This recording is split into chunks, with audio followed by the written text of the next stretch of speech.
Bonjour chers élèves.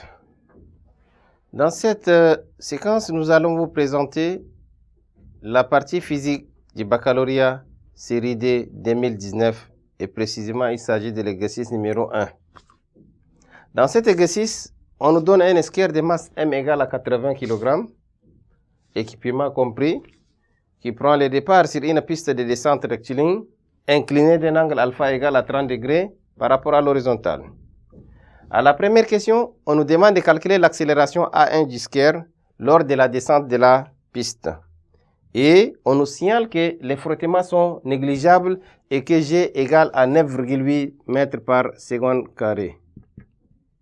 G égale à 9,8 mètres par seconde carré. Maintenant, quand on étudie un système en mécanique, il faut d'abord représenter les forces, faire le bilan des forces et les représenter. Notre système d'étude, c'est les squares. Des points, un square. Et le mouvement s'effectue sur la Terre, donc le référentiel terrestre supposé galiléen. Bilan des forces appliquées. Les forces appliquées sont les poids P et la réaction R. Donc, maintenant, question numéro 1, calcul de l'accélération. Calcul de l'accélération A1. D'après le TCI,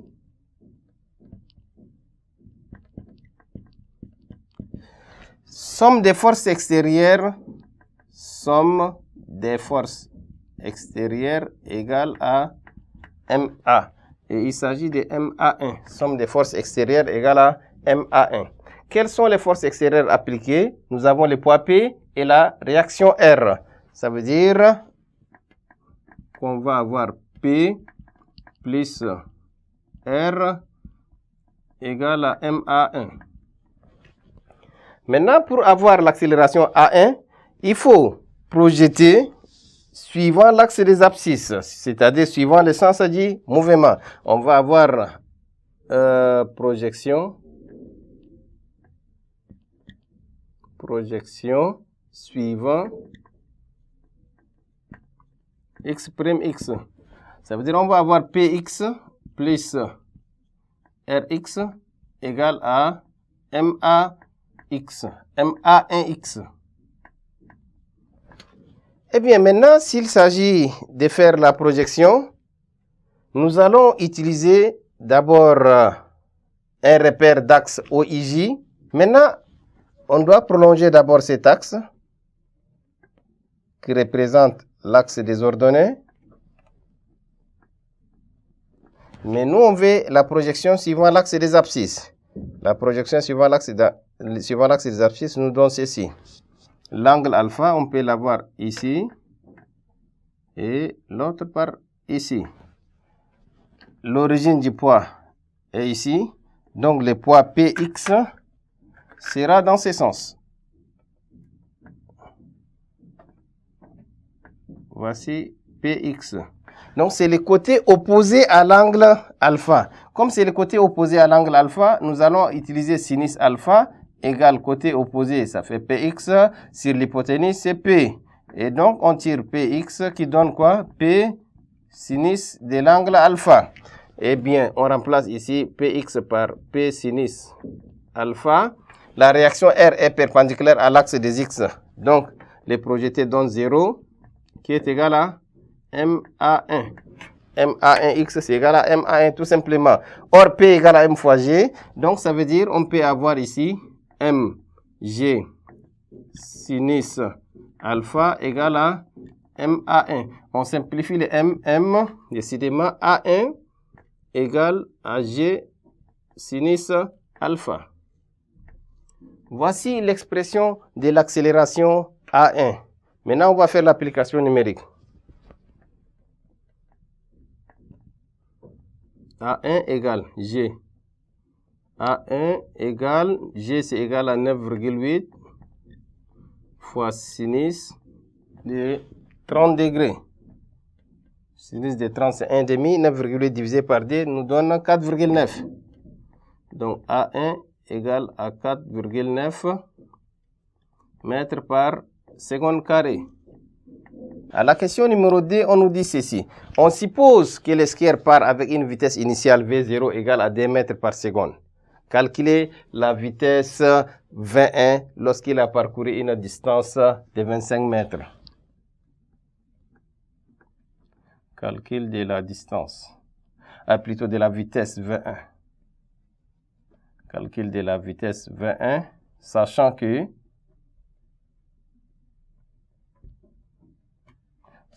V0 égale à 2 mètres par seconde et la distance qu'il a parcourue est de 25 mètres.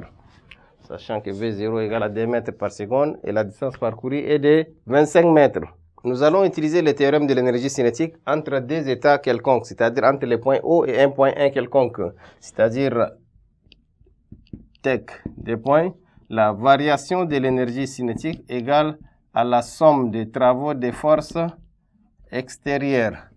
L'énergie cinétique finale, c'est le point 1, donc on va avoir 1 demi de mv1 carré moins 1 demi de mv0 carré égale au travail du poids plus le travail de la réaction R. La réaction R est perpendiculaire au déplacement, donc elle produit un travail nul. Il reste le travail du poids, le corps descend, le travail du poids égale à M fois G fois H. Ici, on va prendre 1 demi de M en facteur de 21 au carré, moins V0 au carré, égale à Mg fois H, avec la hauteur H. Si on voit bien, la hauteur H, c'est le côté opposé. Donc, la hauteur H, c'est le côté opposé à l'angle alpha ici. Donc, sinus alpha égale à H sur le déplacement D. Donc, ça veut dire H égale à D sinus alpha. Donc, on simplifie le MM. Nous allons avoir 21 carré moins V0 au carré égale à DGH. Autrement dit, on va avoir 21 au carré égale à V0 au carré plus DG. H, on remplace par son expression, c'est D sinus alpha.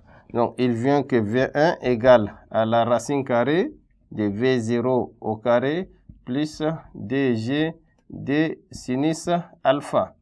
Voici l'expression de la vitesse V1. Application numérique V1 égale à la racine carrée de D au carré plus D fois 9,8 fois 25 fois sinus de 30 degrés. Eh bien, chers élèves, si vous calculez, vous allez trouver V1 égale à 15,78 mètres par seconde. 15,78 mètres par seconde. Et voilà, chers élèves, le calcul de la vitesse V1. À présent, nous allons passer à la question 3. À la question 3, on nous dit, maintenant, la piste est recouverte de neige, c'est-à-dire il y a l'existence des forces de frottement, des valeurs, existence de frottement,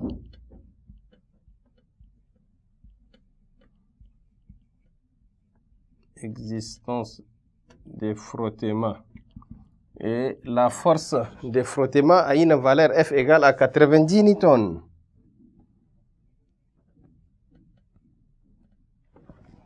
La force de frottement a une valeur F égale à 90 newtons. On nous demande de calculer la nouvelle accélération AD dans la descente. Là, nous allons toujours appliquer le théorème du centre d'inertie. Au départ, il n'y a que le poids P et la réaction R. Mais cette fois-ci, à cela s'ajoute la force de frottement F qui s'oppose au déplacement. Maintenant, calcul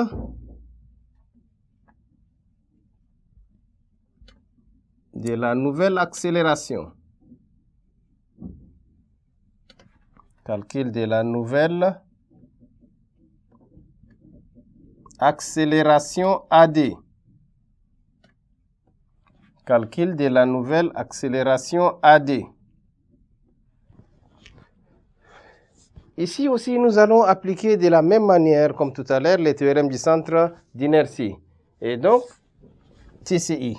d'après les théorèmes du centre d'inertie, somme des forces extérieures égale à MA. Ça veut dire le poids P plus la réaction normale plus les frottements, le tout égal à MAD. Les poids P, la réaction normale et le frottement. Donc la somme vectorielle est égale à MAD. Nous allons faire la projection suivant l'axe des abscisses comme tout à l'heure. Pour les poids P, il n'y a pas de souci. On va trouver toujours P sinus alpha. La réaction normale, cette fois-ci, elle est perpendiculaire au déplacement. Et donc, sa projection sur l'axe des abscisses est égale à 0. Et la force de frottement est une force qui s'oppose au déplacement. Et donc, Fx doit être égal à moins F. Ça veut dire que nous allons avoir P sinus alpha plus 0 moins F égale à MAD. Px nous donne P sinus alpha. Rn suivant l'axe des x, c'est 0. La force de frottement F suivant l'axe des x, c'est dans le sens contraire, ça veut dire égal à moins F. Le tout égal à MAD. Et la question est de calculer AD. Et donc, on remplace les choses par leur expression. Ça veut dire P égale à M fois G. On va avoir ici MG sinus alpha moins F égale à MAD. Nous avons besoin de AD. Donc, l'accélération AD égale à G sinus alpha moins F, le tout sur M. On fait l'application numérique. AD égale G, c'est 9,8 fois sinus de 30 degrés moins la force de frottement F est de 90, le tout sur 80. Eh bien, chers élèves, ici aussi, si vous faites l'application numérique, vous allez trouver AD égale à 3,77. L'accélération AD égale à 3,77 mètres par seconde carré. Voici la question numéro 3.